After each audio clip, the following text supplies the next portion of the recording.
سب سے زیادہ مسلمان جس میدان میں پیچھے ہے وہ ہے تعلیم کا میدان۔ آخر نبی محمد الرسول صلی اللہ علیہ وسلم پر جب پہلا سبق غار حرا میں جبریل کے ذریعے سے دیا گیا وہ اقرا کا تھا، پڑھو بسم ربک الذی خلق، اپنے رب کے نام سے پڑھو جس نے پیدا کیا، خلق الانسان من علق، پڑھو کہ انسان کو پیدا کیا گوشت کے لوتھڑے سے۔ تو یہ پڑھنے کی بات سے شروعات ہے، ہماری شریعت کا آغاز پڑھنے سے ہے، تعلیم سے ہے، اور تعلیم کے بغیر آپ کچھ نہیں حاصل کر سکتے۔ تعلیم کے بغیر آپ قرآن نہیں پڑھ سکتے، تعلیم کے بغیر، علم کے بغیر آپ اللہ کو نہیں پہچان سکتے، علم کے بغیر آپ عبادت نہیں کر سکتے، علم کے بغیر صحیح اور غلط میں آپ تمیز نہیں کر سکتے، علم کے بغیر آپ کسی راستے میں چل کر کامیاب نہیں ہو سکتے۔ حضرت علی رضی اللہ تعالیٰ عنہ کا ایک شعر جو اظہار العرب میں ہے، اس چیز کو آپ یاد کیجئے، اور انہوں نے کہا رضینا قسمت الجبار فینا لنا علم وللجہال مال۔ ایک آدمی دولت بہت زیادہ کما لیتا ہے، علم اس کے پاس نہیں ہے، تو ایک دولت مند انسان کو عالم نہیں کہہ سکتے دوستو، ایک دولت مند انسان کو عالم نہیں کہہ سکتے۔ ایک غریب سے غریب انسان وہ عالم بن جائے گا، اور علم کی دولت کے مقابلے میں اس کی پوری دنیا کی دولت نہیں ہو سکتی۔ اب سوچئے، ایک مثال آپ کے سامنے، فجر کی نماز سے پہلے اللہ تبارک و تعالیٰ کے پیارے رسول صلی اللہ علیہ وسلم ہمیشہ 2 رکعت سنتیں پڑھا کرتے تھے۔ بخاری مسلم کی حدیث ہے کہ ان 2 رکعتوں کے بارے میں فرمائے اللہ کے پیارے رسول نے خیر من الدنیا وما فیہا، فجر کی 2 رکعت سنتیں پوری دنیا میں جتنی دولتیں ہیں سب دولتوں کو ایک پلے میں رکھ دیجئے،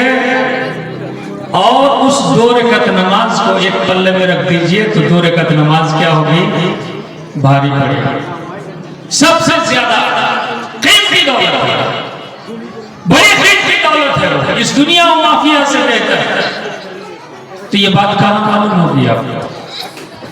ایک جگہ اور فرمایا اللہ کے رسول صلی اللہ علیہ وسلم نے، ایک آدمی فجر کی نماز پڑھتا ہے، فجر کی نماز پڑھنے کے بعد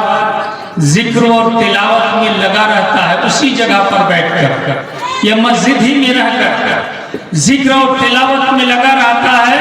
یہاں تک کہ سورج طلوع ہو جاتا ہے۔ سورج جب مکمل طلوع ہو جاتا ہے تو مکمل طلوع ہونے کے بعد وہ 2 رکعت نماز پڑھ کے لوٹتا ہے، تو اس کی نیکی کتنی جانتے ہیں؟ فَلَهُ حَجَّةٌ وَعُمْرَةٌ تَامَّةٌ تَامَّةٌ تَامَّةٌ، اس کو حج کی ایک حج کی نیکی ملتی ہے، اور مکمل ایک عمرہ کی نیکی ملتی ہے، مکمل مکمل مکمل۔ سبحان اللہ، یہ علم کہاں ملے گا آپ کا دوستو؟ آج حج کرنا مشکل ہو گیا، 5 لاکھ 7 لاکھ ہوگا تب آپ حج کر پائیں گے، لیکن ہر روز صبح کو آدھا گھنٹہ، پون گھنٹہ کا ٹائم، زیادہ سے زیادہ 1 گھنٹہ کا ٹائم آپ کو لگے گا۔ آپ مسجد میں تلاوت میں مشغول رہیے، آپ مسجد میں ذکر و اذکار میں مشغول رہیے، اور اس کے بعد پھر 2 رکعت چاشت کی نماز پڑھ کر آپ نکل جائیے، تو آپ کا موڈ بھی فریش رہے گا، اور آپ کو اچھا بھی لگے گا، دن بھی اچھا گزرے گا، اور دنیا بھر کی نعمتوں سے بہتر۔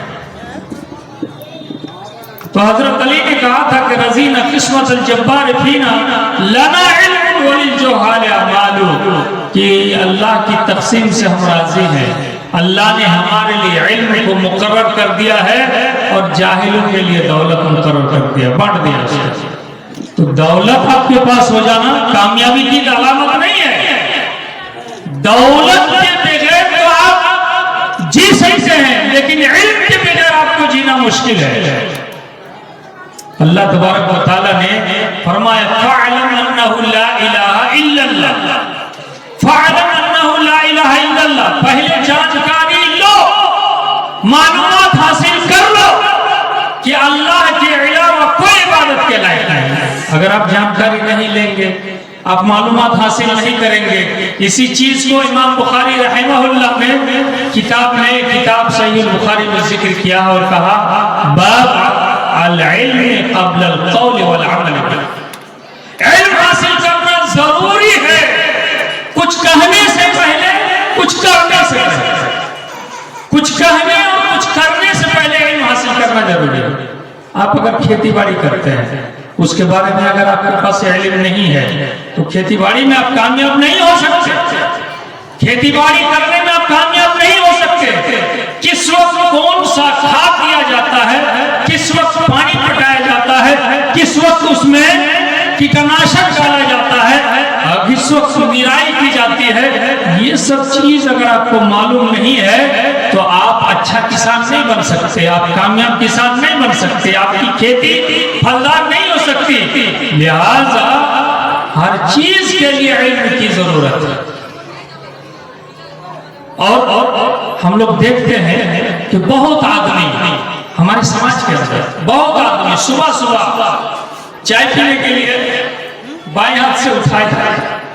بائیں ہاتھ سے پیالی پکڑتا ہے، چائے پی رہا ہے، دائیں ہاتھ سے بسکٹ لے لیا ہے اور بائیں ہاتھ سے چائے کی پیالی، ادھر بسکٹ دبا کر لے رہا ہے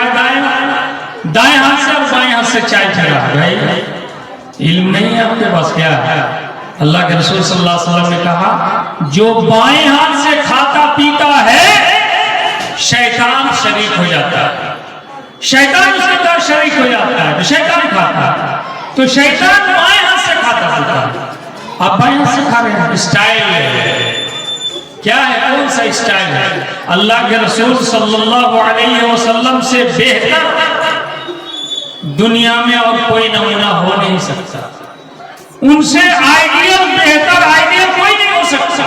اللہ کے رسول صلی اللہ علیہ وسلم کے بارے میں اللہ نے کیا فرمایا؟ لَقَدْ كَانَ لَكُمْ فِي رَسُولِ اللَّهِ أُسْوَةٌ حَسَنَةٌ، نبی کریم صلی اللہ علیہ وسلم کی زندگی میں بہترین نمونہ، بہترین نمونہ۔ تو نبی نے جو علم دیا ہے، ایک ایک علم کو جاننے کی ضرورت ہے۔ ایک سائنٹسٹ، امریکہ کا سائنٹسٹ تھا، امریکہ کا ایک سائنٹسٹ تھا، اس آدمی نے دوسری جنگ عظیم میں لوگوں کے علاج کا کام کیا تھا، بڑا ڈاکٹر تھا، جو زخمی لوگ تھے ان کے علاج کا کام کیا تھا، اور زخمی لوگوں کا علاج کرتے کرتے کچھ لوگ ہاسپٹل کے اندر تھے، تو ان کی طبیعت جلدی سنبھل جاتے تھے، لیکن کچھ لوگ ہاسپٹل کے باہر تھے تو مکھیاں بیٹھتی تھی اس کے جسم پر، ان کے جسم پر، تو وہ زخم جلدی ٹھیک نہیں ہوتا تھا۔ وہ حج کرنے کے لیے آیا، مکہ میں وہ ایک بڑے عالم کے ساتھ بیٹھ کر چائے پی رہا تھا۔ سعودی عرب میں اس کا انتظام ہے کہ بڑے لوگ اگر آتے ہیں حج کرنے کے لیے تو ان کے ساتھ کچھ علماء کو لگا دیا جاتا ہے کہ اس کی فکر کو جانو، اس کے عقیدے کے جانو، اس کے عمل کو جانو، اس کو سمجھانے کی کوشش کرو کہ صحیح قرآن اور صحیح حدیث پر یہ عمل کرے، جو سنت کا طریقہ ہے اس سنت کے طریقے پر یہ چلے۔ تو ایک آدمی چائے پی رہے تھے، ایک عالم چائے پی رہے تھے، ان کی چائے کی پیالی میں ایک مکھی گری اور مکھی کو پورے انہوں نے ڈبو دیا اور اٹھا کر پھینک دیا، اس کے بعد چائے پیا۔ اس آدمی نے جب دیکھا تو کہا ایسا کیوں کیا آپ نے؟ کہا کہ نبی کریم صلی اللہ علیہ وسلم نے کہا ہے کہ جب ایک مکھی آپ کے کھانے میں گر جائے تو اس کے ایک پر میں بیماری ہوتی ہے اور ایک پر میں دوا ہوتی ہے،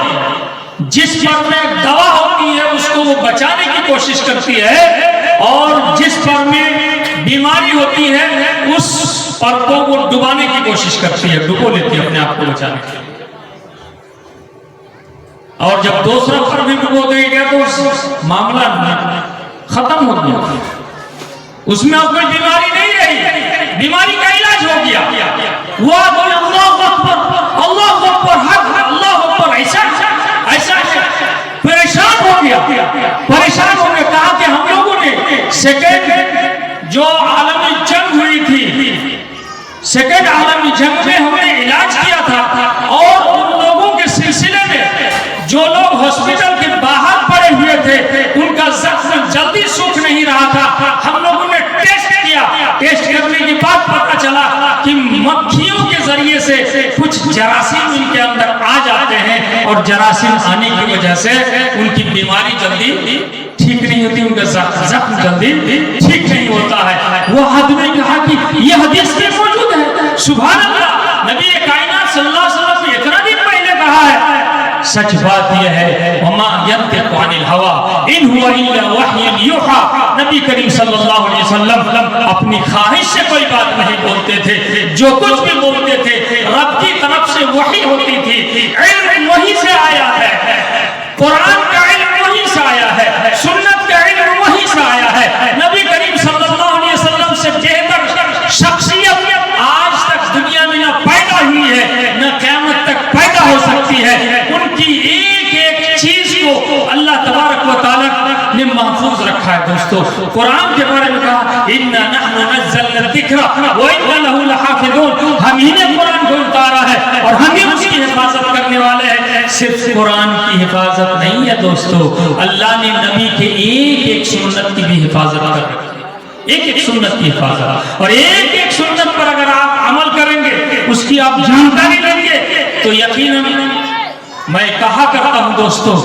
بہت سارے جلسے سننے کی ضرورت نہیں ہے، بہت ساری تقریریں سننے کی ضرورت نہیں ہے، ایک تقریر ہی سے آپ کی زندگی میں تبدیلی آ سکتی ہے، پریورتن پیدا ہو سکتا ہے۔ آپ کو چاہیے کہ آپ عمل کرنے کے لیے تیار ہیں، آپ عمل کرنے کے لیے تیار ہیں۔ اگر آپ عمل کرنے کے لیے تیار نہیں ہوتے ہیں، آپ آگے نہیں بڑھتے ہیں، قرآن و حدیث کی طرف آپ نہیں جاتے ہیں، جو اصل علم ہے، جو اصل علم ہے، ہم نے کبھی بھی انگریزی تعلیم کے خلاف نہیں کہا، انگریزی تعلیم کے خلاف، سائنس کے خلاف، میتھ کے خلاف، ریاضی کے خلاف، جغرافی کے خلاف، اس کے خلاف ہم نہیں ہیں، سارے علم کی ضرورت ہے آپ کو، لیکن بہترین سب سے پہلا علم جس علم کی آپ کو ضرورت ہے وہ علم ہے جس کے ذریعے سے آپ رب کو پہچانے، رسول کو پہچانے اور ان کے لائی ہوئی شریعت کو پہچانے، کیونکہ یہی ایک چیز آپ سے پوچھا ہے